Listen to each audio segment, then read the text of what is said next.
Okay, and we are live. Peace, people. A little change up today. We have a fascinating guest, one of many, I hope. Okay, so I am interviewing Chelly Bouferrache. You might know her as Honeybadgermom, and she's an independent photojournalist and videographer. She's a fifth-generation Oregon journalist. She's been on the ground in Portland and Seattle forever, since 2016 at least. She covers Antifa, the ICE facility protests, the Proud Boys, MAGA stuff. Most importantly, she has been assaulted on the job and put on Antifa hit lists because of her work, because of her journalism. Now, she states very clearly that she's a journalist first. She's been publishing plenty and she paid her dues.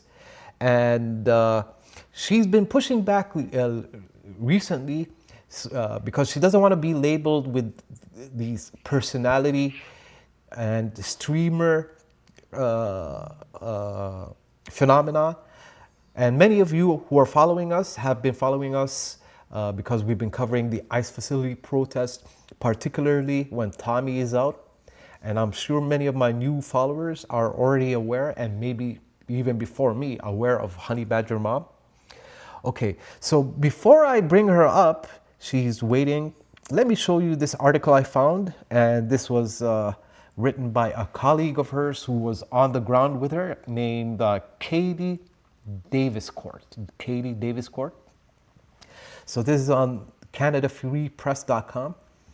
Photojournalist C.K. Bouferrache, aka Honeybadgermom, was just seriously assaulted by an Antifa militant outside the ICE facility. And this was before I even was aware of what's happening back in September. So check this out. Help! That's Honeybadgermom. Get up! Get up!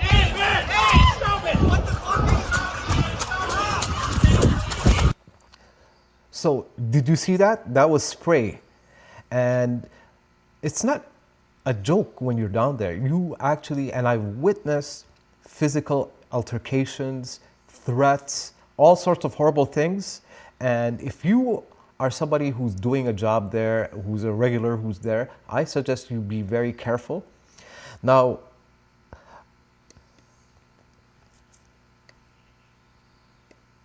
Chelly has a wonderful ex that I follow. I'm always trying my best to be one of the first to like her posts. On her ex, she states that she is a blue state dissident. And you have to keep in mind where she lives. It's a very liberal realm, predominantly Democrat. She's a wrong thinker. She's a photographer. She's a baker. She believes in the Western way of life, right? West is the best. I'm sure that's what it means. And she does not cave to your groupthink. She is anti-communist, like myself. And wow, she has 62,000 followers. She must be she's now the biggest person I've brought on the Bach Precision channel. I'm flattered. And because of her work, she's going through legal issues. I'm believing that lawfare is now one of the biggest problems in the world. So because of her work, someone is trying to get her in court for defending herself. Let's listen to this, and then I'm going to bring her on. So I need to make a little video talking about this lawsuit, and I'm going to post my give, send, go with it. I hate to even have to do this, but I don't have the money to fight this lawsuit. So I'm being sued by a black bloc rioter for pepper spraying them. It was somebody that was waving a flagpole and making contact with us down at ICE. And when I say us, I mean Katie and I. We have video of the incident. And I warned them, and then I pepper sprayed them. And 2 weeks ago, I was served with a lawsuit for $10,000 for battery. And they're using a unusual and terribly written statute here in the state of Oregon. I believe it's tied to suing for $10,000 or under. It's not small claims. And if they win even a single dollar, then I'm required to pay all of their attorney's fees. So I was quoted by a couple different attorneys of anywhere from $15,000 to $20,000 to fight this $10,000 lawsuit. And then also on top of that, if very progressive Multnomah County decides that I owe this person money, I have to pay their attorney's fees. And this attorney, I believe, is listed by Antifa Watch as being a mutual aid attorney. So this person is not most likely charging their clients any money, and they're going to use this money to enrich themselves and to give back to the cause. And it's also designed to keep me from reporting. I had every right to use pepper spray in this instance. It was a very threatening thing that they were doing. I believe this is a man, but hard to tell because they were head to toe in black. And both Katie and I felt threatened. So I'm not sure if I should settle with these people, which is going to cost me at least $10,000 most likely, or if I am going to fight this and it could possibly cost over $50,000 if I lose. So I'm going to need help, and I'd appreciate any help that anybody could give. Any prayers, definitely prayers. This is going to be a very difficult lawsuit to fight. So please share it, and thank you. And thank you for all of the wonderful comments about my reporting, and I'm not stopping. Okay, I apologize. I had two monitors up, guys. I apologize for if there was any double audio.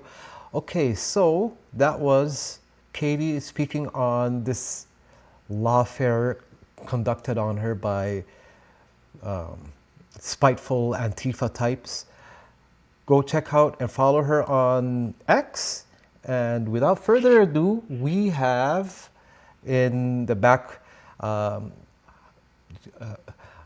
we don't. You still don't want to come out and be on camera, do you, CK?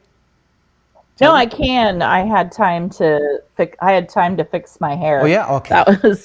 I've been doing farm chores, so I wasn't sure I was going to have time to Let me pull you fix up myself, but I'm good now. Okay. All right. Let me pull you up.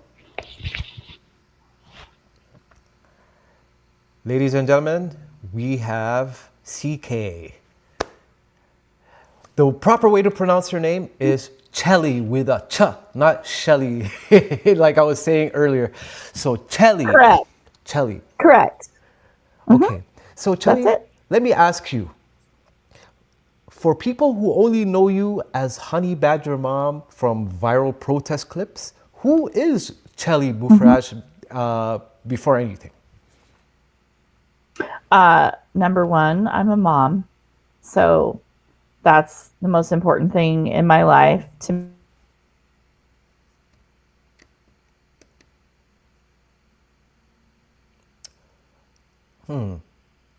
I think you're next month. Okay, So there we go. they'll all have a 25-year-old son, I have a 25-year-old son, a 24-year-old son, and an almost 18-year-old daughter. And I will say that Western way of life that's on my X bio that you mentioned actually is about rodeo. Oh. And before I did news stories, my daughter, I photographed rodeos, and my daughter was a rodeo queen. And that's one of the things that the rodeo queens talk about. When they give their speeches, they talk about the Western way of life. And it actually refers to rodeo culture, which comes from the West Coast. I'm a 5th generation Oregonian, and I have deep roots here and deep roots in cowboy culture. Wow. So Like, that's who I am. I do have a master's degree, and I have another job that I do that I don't talk about because I don't want anybody to know what it is. yeah. But I'm a journalist part time, and always have a camera in my hand. So when I've been doing my research on you, it says you've been doing this journalism thing on the ground since 2016. So you were there for the first set of riots and the Antifa back when, Kyle Rittenhouse and all that stuff was happening? Yeah. In 2016, I started work for my local paper. So it was just car shows and a hospital opening and, like emerging news in my small town. But that's where I got started. And then in the middle of 2017, things had started to pop off on the West Coast. So I started covering things there. Okay. And that was fights between Proud Boys and Antifa. Yep. And that was my first exposure to them. I wasn't on the ground, but I think that was around the same period I first heard of the Proud Boys myself. Okay, I have a question for you. Why Honeybadgermom? What does this animal say about yourself? Well, so somebody said it had to do with men's rights, like women who are for men's rights call themselves honey badgers. Had nothing to do with that. Okay. One of my best friends, she said I'm soft and sweet like a bunny rabbit, and I needed to have a little more toughness. I guess we'll say yeah, toughness. And she said you need more of the spirit of honey badger. And then she showed me that infamous honey badger video, the honey badger don't care. Yeah. And this was a while ago, like years ago. And I was like, yeah, I'm going to be a honey badger. So I had to change my name away from my real name. And I thought, I'm just going to be Honeybadgermom. It's aspirational. So nice. That's how that came to be. Okay, so Chelly, you said that you're a journalist and you published plenty and you paid your dues. So what do you mean by you paid your dues? And what does this actually look like for you in real life? And for anyone who's an aspiring journalist wants to follow, your path, what does that mean for them? Like, what could they expect?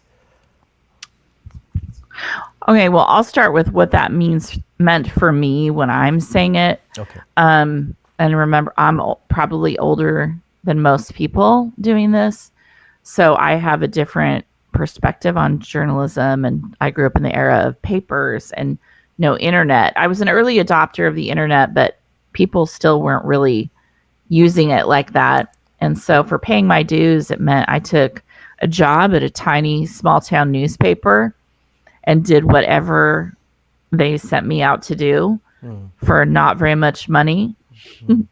And then it took me a long time to want to call myself a journalist. Because I wasn't, when I was employed by a small paper, but I wasn't employed by a national paper when I was going out and covering things for national news. I would just sell my photos or submit them somewhere. Like the Federalist is the first place I submitted because I have a friend who was an editor there. And I just felt silly. Like, I can't call myself a journalist. I don't have a degree in journalism. I don't think that matters anymore.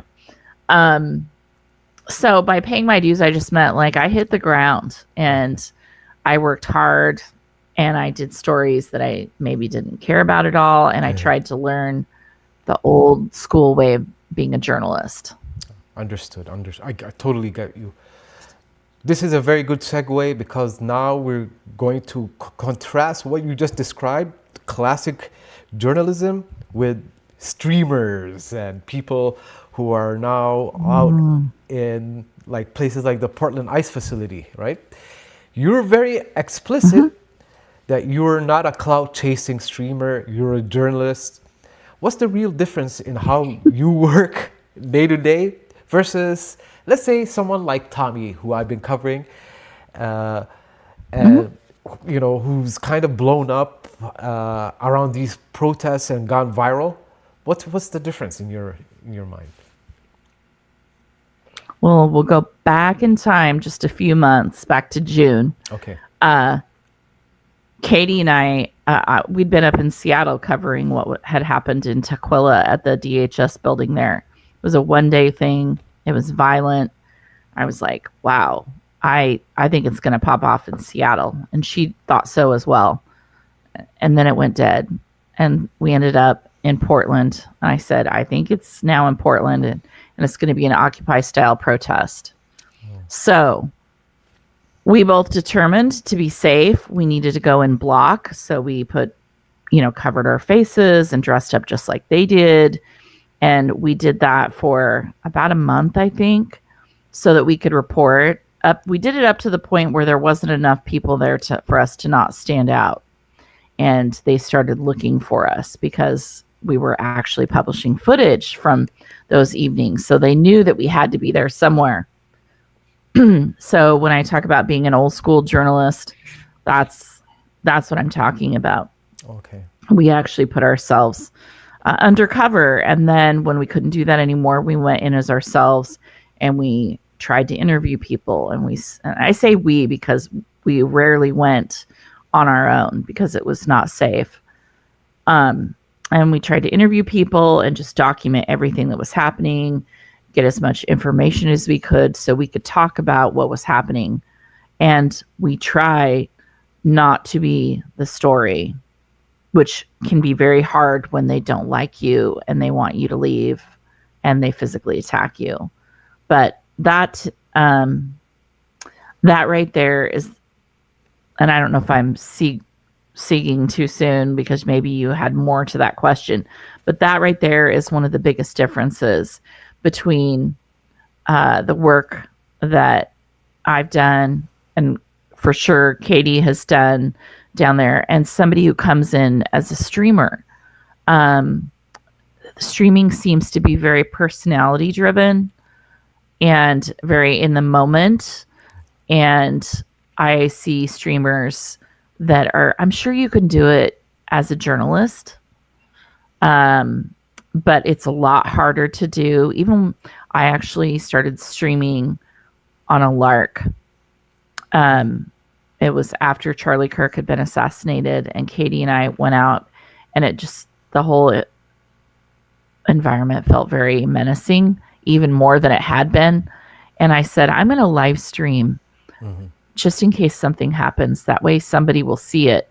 And if we're in trouble, and maybe somebody will help us. Everything's documented. And I turned my live stream on. I hadn't live streamed ever before on X.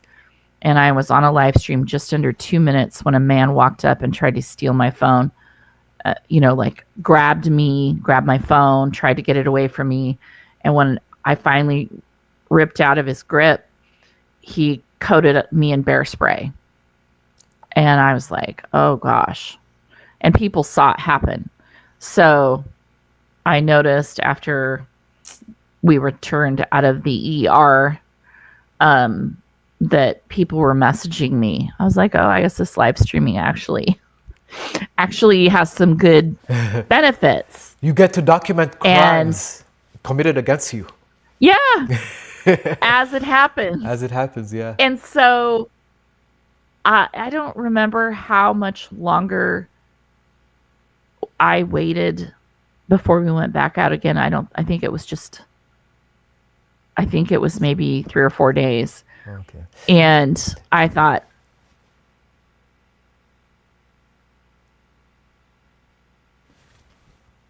froze there for a second. You'll be back, I'm sure.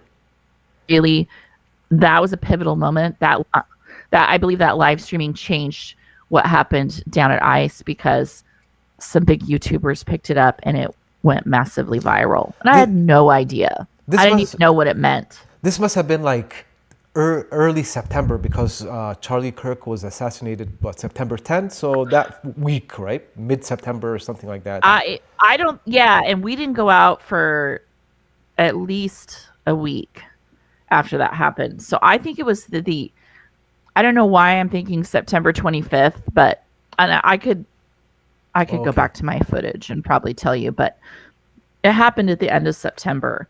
And a YouTuber named Matt Morse and another one named T-Sply, who I know, picked up my live stream that night. And I had no idea that people could do that. That was even a thing. I just thought it was very menacing still. And and we had security with us. Katie had brought somebody.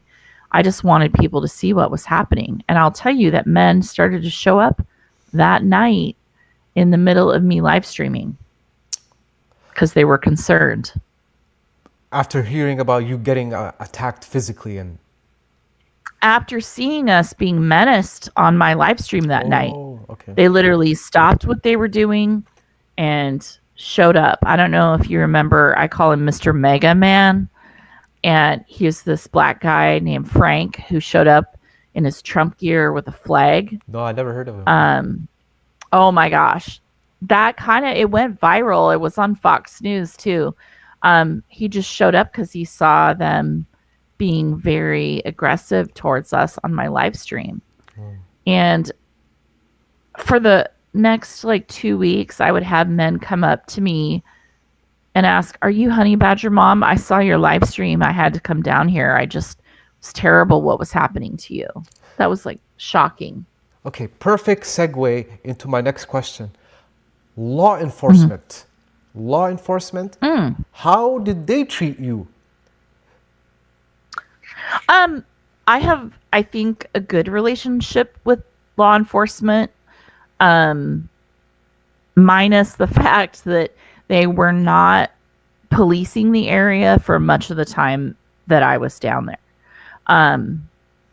But I understand what they're going through. So I have spent a lot of time explaining to the general public how Portland is different and how the kind of rules that Portland Police Bureau work under. But they treated me as though I'm a reporter most of the time.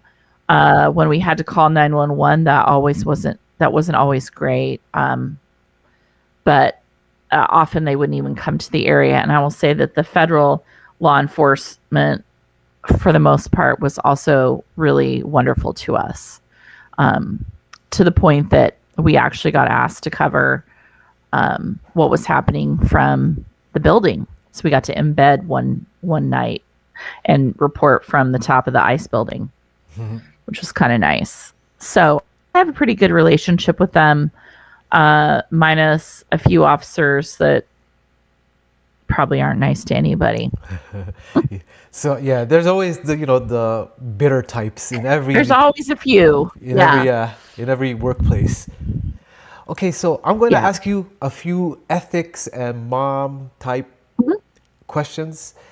When Antifa and Reddit and all that, when they mock you as a provocateur journalist or accuse you of being a fed up, what are they missing about what you're actually trying to do? I just think most of those people are too much in their own, what's the word for that? They're in their own bubble. Yeah. They're in their own echo chamber. So if they're not really looking at my work, they just know that I'm right wing. And so they're making assumptions, or I'm saying things that they don't like to hear, and they don't think is true because they're in their own echo chamber. So I just kind of let stuff like that roll off my back. I am not a provocative person. And I'm sure people who don't like me or who are on the left have a hard time believing that. But I don't ever go in and I don't ever get in people's faces. When I film, you'll even see that a lot of times I'm filming from behind where Katie is, because I have a healthy fear of these people. Yeah. So I just think it's silly when I hear that. Yes. Yes. Now, you did mention you're a mom. What are the conversations like at home with your kids? Do they understand why their mom is getting hit by these people? And like, well, how do they take it? So my oldest son is more on the left, but super bright young man and loves to talk politics and especially history. And so we talk about that stuff all the time. He does not ever see any of my stuff. He saw one thing from this summer, and it was I don't know if you saw the guy that dressed up in the pig costume and in front of ICE and said, "Don't deport the big booty Latinas." And it went really viral. And Katie and I had happened to film it. And my son actually saw that. And he's like, "Mom, did you have anything to do with that?" I'm like, "No, but I did film it." He was like, "What in the world?" I'm like, "I know, crazy things." But my daughter is the only one that knew that I got assaulted, and I felt like I had to tell her because it happened at 1 a.m. and she expected me home to go to church that next day, and I was still in the ER at 8 a.m. Oh no. Waiting on. So I had to call her and tell her. And I just, I try not to talk to them about any of this. I don't want them to know.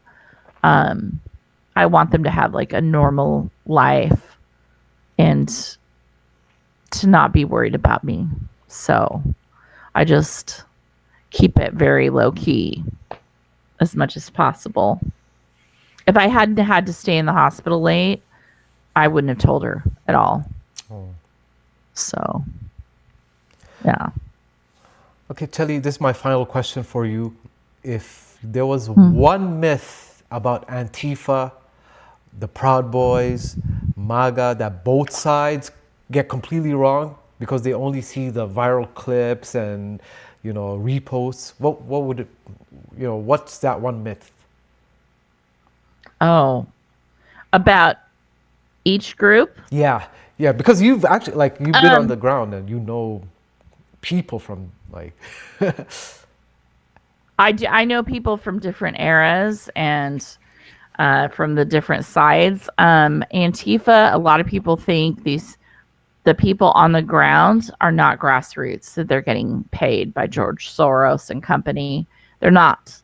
They mutual aid fund. They fund themselves at that level. Oh. I'm not saying there isn't dirty money in there somewhere. I'm sure there is, but they fundraise and they help each other. Oh, so they're organized. Okay. They're very organized, way more organized than the right is. And as far as Proud Boys go, and I know them well, the older ones, 2017 to 2019 era, that they were violent, dangerous, racist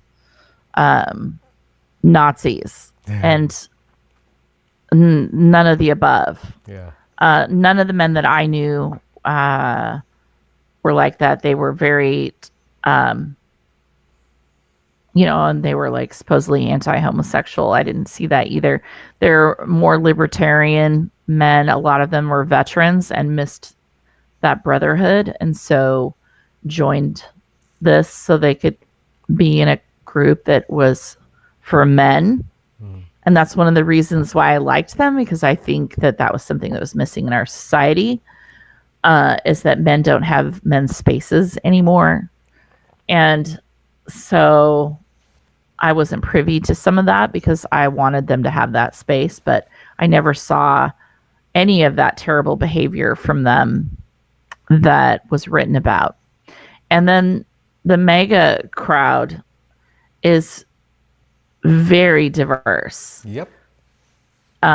Very diverse. Probably way more diverse to me from what I've seen than the left. Yeah. So. But I'll be honest, I like the solidarity that, because you could tell the one thing that brings them all these various diverse groups is they love their country and they want to rescue it. They feel like, oh no, the ship is sinking, there's a palpable decline, and they want to rescue Oh, hang it. on. Oh yeah, you were frozen for a sec, but you're good now. Yeah.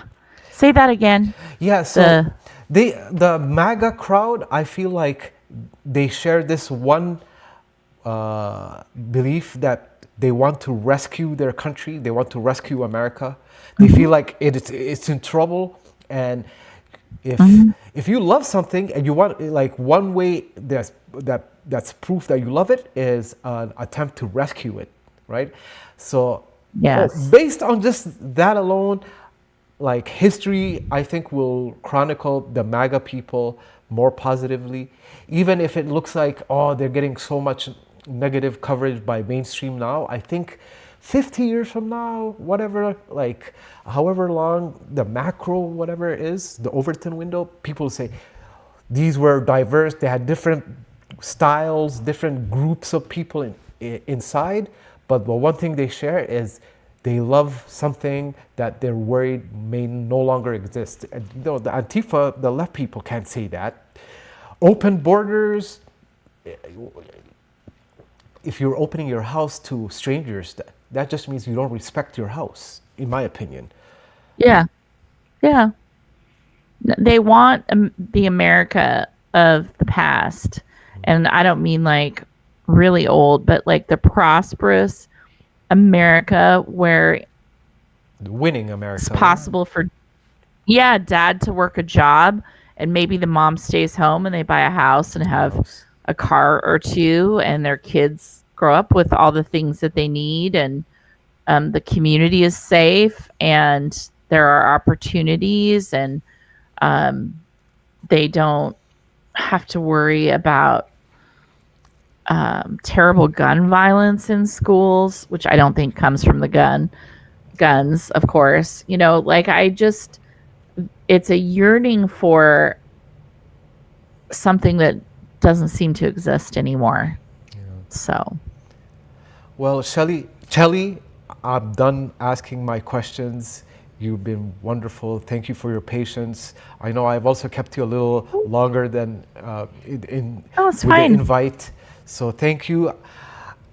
I'm going to be more polished with time, but I think I did well. You've been very helpful with. I think you did. with your answers. Where can we find you? I know I've shared your X. Where else can we find you, and what projects and plans do you have coming? I have X and I have a Substack, and I did make my YouTube. I've had it for a long time, but I never had my name on it, so that's on there. I plan on just uploading a lot more of the videos from over this last summer, a lot of things that never saw the light of day, and I am going to be working on a project with somebody else that should be really cool. Nice. And I'm going to continue to report on what's happening. I am very interested in what's happening with the city, with the socialist city councilors, the DSA, who are communists really, and what's happening with federal officers and local law enforcement in this state, because they're definitely trying in Portland to interfere even more with Portland police and with the federal officers. They made an announcement they're going to start prosecuting federal officers for so even being more forceful. So the ICE agents and whatnot? Yeah. Oh, okay. I don't know how they're going to manage doing that. Yeah, I just broke that story last night. The Oregon Attorney General, Dan Rayfield, put out a letter signed by the 3 DAs in the metro counties. So that's Portland area, the Multnomah, Clackamas, and Washington County. And all 3 DAs signed on that they were going to start investigating and prosecuting federal officers that they believed went beyond what they were supposed to do in apprehending both illegals and members of the community, like non-illegals. So like people down at protesting or rioting at the ICE building, or people trying to interfere with their job out in the field. So I'm definitely going to be following that. Okay, good luck with that, Chelly. Like I said, this looks like lawfare is the new Red Scare thing. Everyone, like, you're a victim of it. These ICE agents, they got to worry about it for the rest of their life, that they're going to be prosecuted for their work following orders and doing their job correctly. Yeah. So it is what it is. Yeah. Thank you so much, Chelly Bouferrache. Thank you. AKA Honeybadgermom. Thank you for having me. You're more than welcome. And with that, thanks. I'm going to close my studio. That was CK Bouferrache, Chelly Bouferrache. Wonderful person, very professional, and was covering the Portland ICE facility protests before anyone, before me at least. Let me see if I've missed any questions in the chat. Yo, P-Town. P-Town loves honey badger. That's good.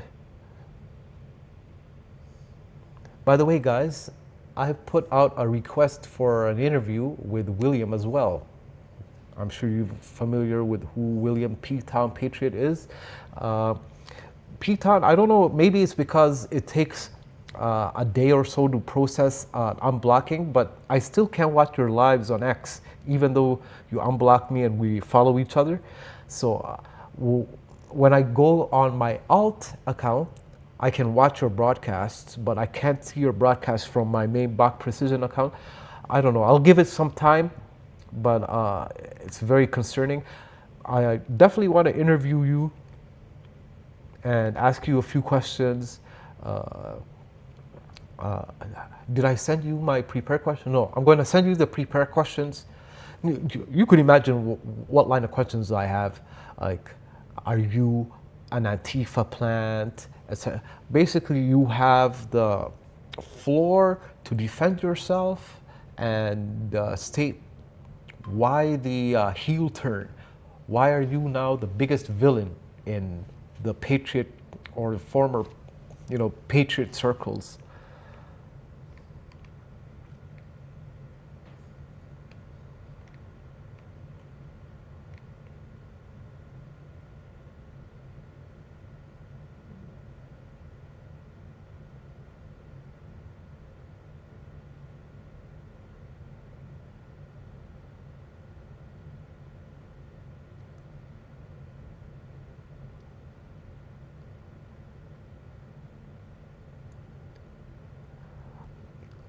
Thanks, Piton, and I'll try again.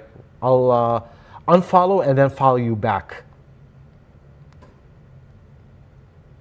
Amber, what are you spamming about? Louis, I remember her showing those spike things she got out of her tires. Yeah, like destroying property is a standard MO of these masked misfits.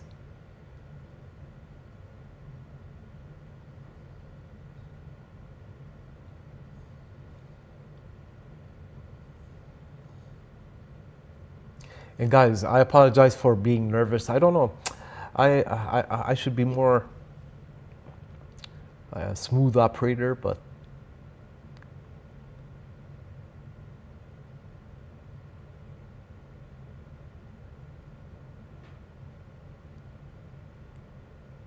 James, Kirk was killed October 10th. No, it was September 10th. I remember it was like the week of 9/11. It was like the new 9/11.